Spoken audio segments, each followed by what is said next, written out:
About the box office disaster that is Disney's Snow White, and the lead actresses There was a time when Disney created magic. Now, it seems they create disasters. The catastrophic failure of Snow White 2025 wasn't just another box office flop. It was a breaking point. Audiences, once patient and forgiving, finally had enough. Empty theaters, online boycotts, billions erased from Disney's market value. It was a cultural rebellion. The film's lead, Rachel Zegler, who was supposed to be the face of a new era, instead became a cautionary tale of what not to do in Hollywood. From the start, Disney seemed oblivious to the storm it was brewing. Banking on nostalgia, they assumed audiences would flock to theaters out of pure love for the original.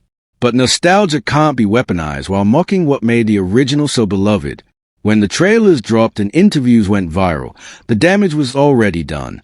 Rachel Zegler, rather than promoting the film with reverence, dismissed and ridiculed the 1937 classic, calling it outdated, laughing at romance, describing Prince Charming as a stalker, and positioning her version of Snow White not as a dreamer, but as a self-saving, agenda-driven figure. Her tone came across not as progressive, but as arrogant, especially during the infamous moment she compared herself to a priceless ancient statue. Instead of humility, fans saw contempt. The magic was gone, but the film itself was already in deep trouble even without the PR disaster. Disney didn't want to honor Snow White, they wanted to fix it.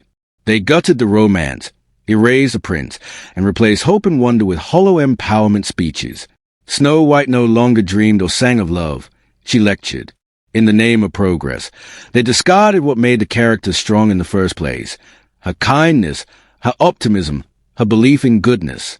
Then came the bizarre replacement of the iconic dwarfs with CGI magical creatures after Peter Dinklage criticized the original portrayal. Instead of defending the fantasy context, Disney panicked and overcorrected, replacing the dwarfs with an unrecognizable mix of awkward, game-like figures that confused and alienated audiences. It didn't feel like a remake, it felt like an erasure. So when the movie finally hit theaters, it was no surprise that fans didn't just skip it, they actively rejected it. Videos of empty theaters went viral. Longtime Disney lovers took to social media to say they were done. Parents warned each other to stay away. It wasn't just disappointment, it was defiance.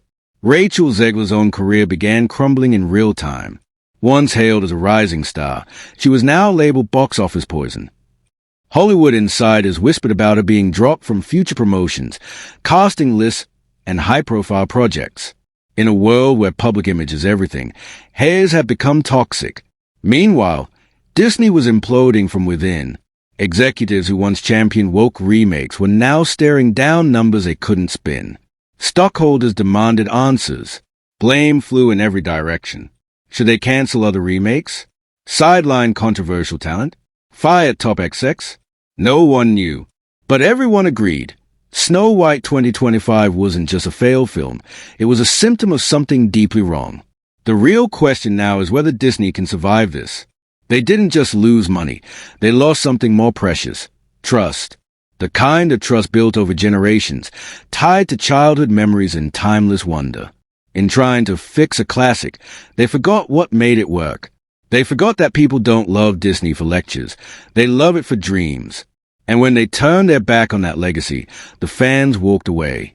Because no amount of CGI, diversity checklists, or billion-dollar branding can buy back a broken bond. Disney's kingdom isn't just shaken, it's in ruins. And the saddest part? It didn't have to be this way. So The Lion King in 2019, $191 million. Once upon a time, Disney created magic, but today, they're creating disasters. What happened with Snow White 2025 wasn't just a box office flop. It marked the moment audiences stopped forgiving Disney and started fighting back.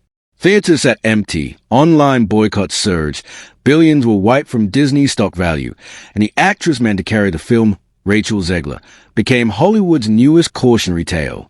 So what went wrong? And is Disney's golden age officially over? Let's dive into a story more dramatic than any fairy tale Disney ever told. How the company set itself up to fail from the very beginning. Snow White 2025 was supposed to be a guaranteed hit. A remake of the first full-length animated movie in history, backed by a $200 million budget and one of the most iconic stories ever told. What could possibly go wrong? Disney executives were so confident, they didn't just expect success.